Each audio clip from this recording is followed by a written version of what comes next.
You have to swear upon your testicles. Hello again, my people. Skywalker here, channeling the light from the darkness. Today, I have an issue with people swearing on the balls and believing it's kosher. If you don't know what I mean, I will bring you up to speed in a minute. Before I get to it, please hit the like button, subscribe, and hit the notification bell so that you will not miss the next important update from the Akasha. People, ages ago, the power of a man's word was proven by the power of his bags. His seedy bags are his seed. Like anything else that has great value, the seedy bag was a very delicate issue, for if you lost it, you would lose your word. Now, this value is in their Bibles and their bank accounts. You would think that losing any one of these is like losing everything. But let me explain something very deep. One of those truths that will always befuddle you, but it has to be spoken. It is always my pain to speak things to you that make you mad at me, but I have no choice. You said God sent Jonah and he did not want to go, so God made a whale swallow him. Well, you did not explain that he was held and lectured on a submarine vessel until he was satisfied with the shadow support he would receive and agreed to go. He overcame foolish human fears, but God had to whop his ass first. But you want me to refuse to speak. When God sends us, you say, blasphemer, I hope God punishes you. That is fine. Say what you like. The problem is that you are so impatient, you will never wait on God to do his own defense. Instead, you determine to grab us by the balls and demand that we surrender. Around us all the time is avarice, envy, greed, and prejudice. Stop being wicked and ungodly and saying that it is because you serve God. Truth has no regard for sentiments. It matters not what you rather it to be. You might not like to agree with it, but it remains unquestionable. The day that they celebrated the ending of me was the day they celebrated their own condemnation. One thing was ended so that greater ones could begin. What I say today might sound laughable to you, but no part of it is a joke. It is truth, maybe a little bit light-hearted in its delivery. They say that every giant has an Achilles heel. The most precious possession is at times the most delicate. Back to a certain time in the ages, after the Elohim departed, and there was a new dispensation, a world order constructed by the impostor gods. Societies were in forgetfulness. Memories of great science and civilizations were no more. It was as a new world and new beginnings. Power depended on physical force, and those that would lead did not have to be those that were more intelligent. It was certainly those that had balls in more ways than one, and unfortunately, it was no good time for our beautiful empresses. More valiant men were feared, and so those with lesser power followed them as subordinates. They got to pick whatever woman they liked, and so this made them the kings and masters. You can call it a testicular hierarchy if you like. It was as a pyramid which trickled down from top to the bottom according to the size of your balls. It was a pyramid which trickled down from top to bottom according to your ball size. Therefore, Rambo, for example, would have to look up and kiss Hulk's green. You know what I mean. And I hope you get the picture. Hulk, in turn, would laugh when he looked down and grimace when he looked up and saw Superman's balls above him. Sure, he could punch down a moving truck, but he couldn't catch a flying plane. See? So now that you got the picture of the hierarchy of balls, let us move on. Since Superman is at the top, being fed all the fruits and hug lamb legs from Batman's wife, for Batman would be well down in servant circle. So, his wife would have to go up and feed the hog and lamb legs to him. You would say that he was in heaven, but Batman, since he was always worried about what time Superman would give him a chance, send his wife down, you could say that he was in hell. Boomerang could not help him because he had a boomerang, but that could not help him. If he could not even defeat Spidey, whose balls were hovering over him. Spidey was getting back his wife at 5 p.m., but Batman had to wait until midnight. You see what I mean? The more balls, the more merit. That was the world at that point in time. So it worked like this. Hulk could drag his balls across Commando's chamber, but he had to lift it off the ground on Superman's floor. Everything was weighed by the power of muscle and bravery. A man took what he liked as long as he was stronger. As people began to spread and procreate, labor became important. The more wives you had and the more you could seed a population, the more children you had. The more children you had, especially if they were sons, the more wealthy and power you had. The more children you had, the more wealth and power you had. You could create empires with the help. Mm, yeah, you could create empires with, the help of the children. Like you would probably be doing farming, raising animals, whatever. Anything you chose to do. And Hulk could even become more powerful than Superman by his stock if he made more children than Superman. And maybe he even make a Superman, then he could become more powerful than Superman because of his seed and because of the job well done by his balls. So at that time, it was glory be to the power of the Baals, worthy to be worshipped, worthy to be praised. And that was also a subliminal meaning for saying the rod and the staff, as you would say in the Bible. The rod and staff, they did comfort many wives. But if you are P. Diddy, you would comfort male rappers as well. If a man's bars were not working at the time, then better he be dead. Even old men were hustling to make children. Today, it is similar in a way, but in this case, it is the state that finds value in and own your children from the day they register on a birth certificate. Your children's birth certificates can even be put on the stock market, but not by you because you don't own them. They understand that children are wealth. They understand that children are wealth. And every time you pray, you make a ritual contract to sell your souls to Lord Emmanuel. You selling your soul to him means also that you sell your children too. The state, as the servants of this God, administer upon the world that was given to manage by these spirit entities. Whenever they like, they can sacrifice your children, their sheep. So, if on a certain day they want blood, a shooter might appear at school. It's a contract that you signed, right? You always agree. A man's balls was so precious back in the days. For look what it could get him.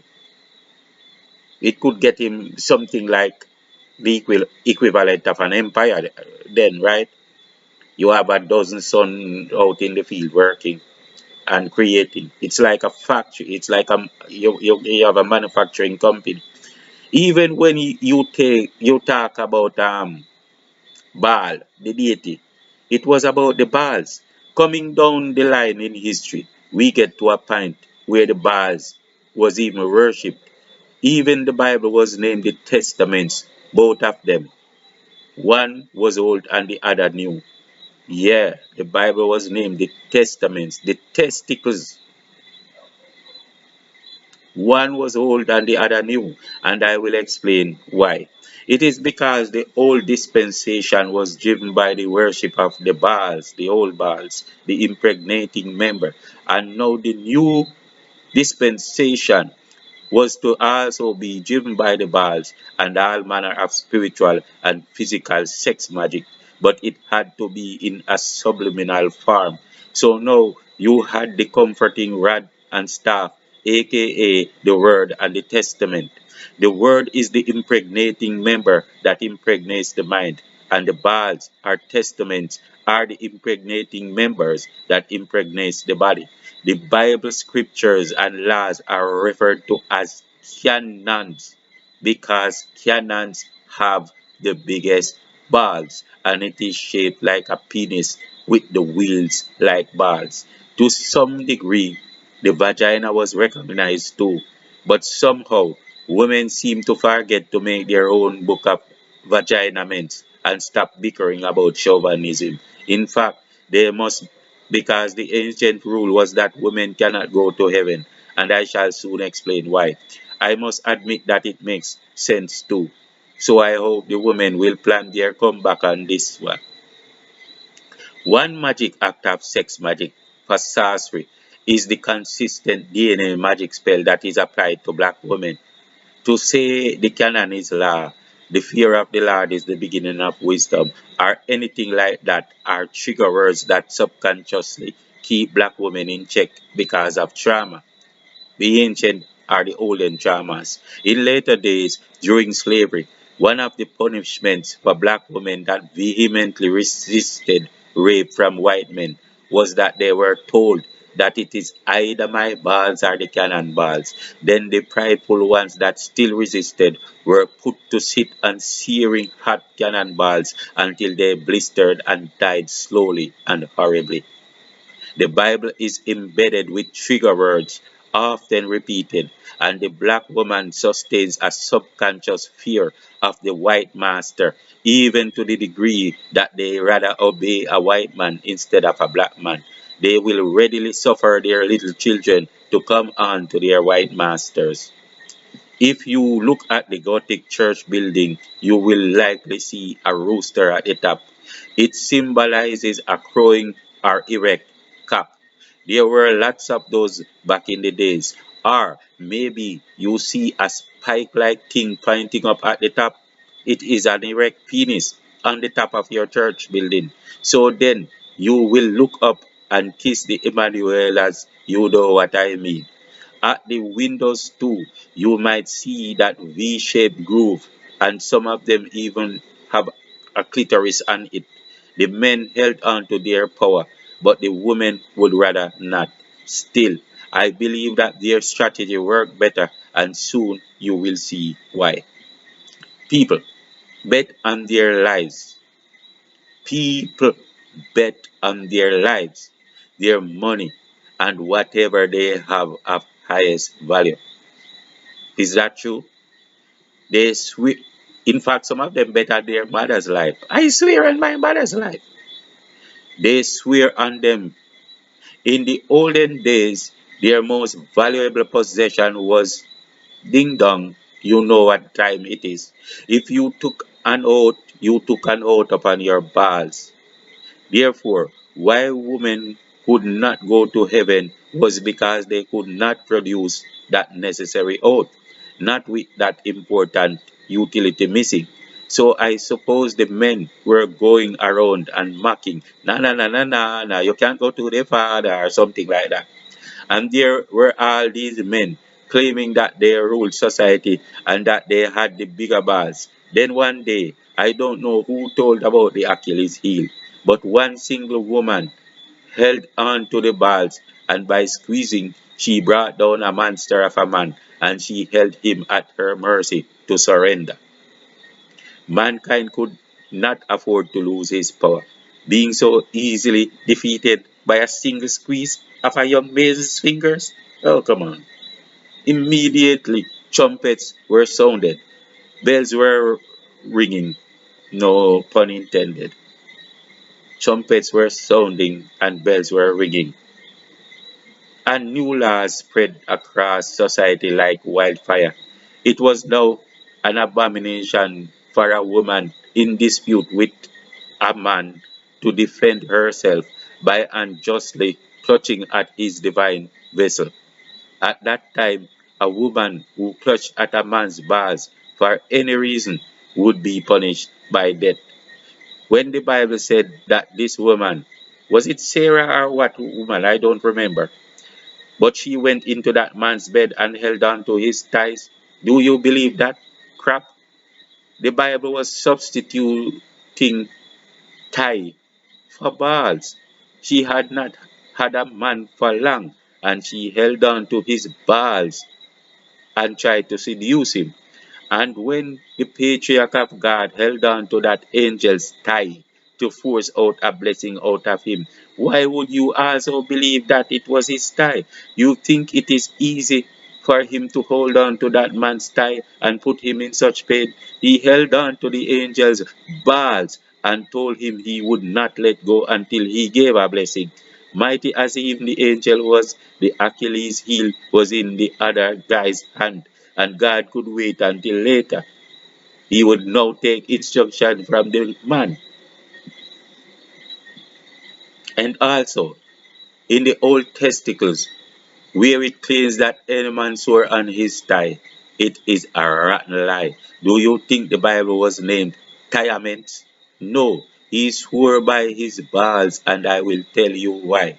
They did not have all those wonderful bank contracts and stuff.